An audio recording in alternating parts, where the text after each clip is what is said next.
dan telanjang tanpa sehelai benang.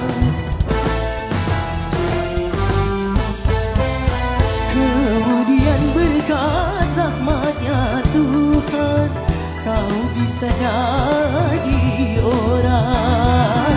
Tak malukah, tak sadarkah, kau kira dirimu siapa?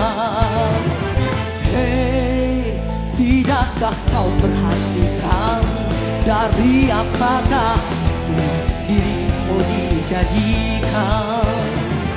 Hey,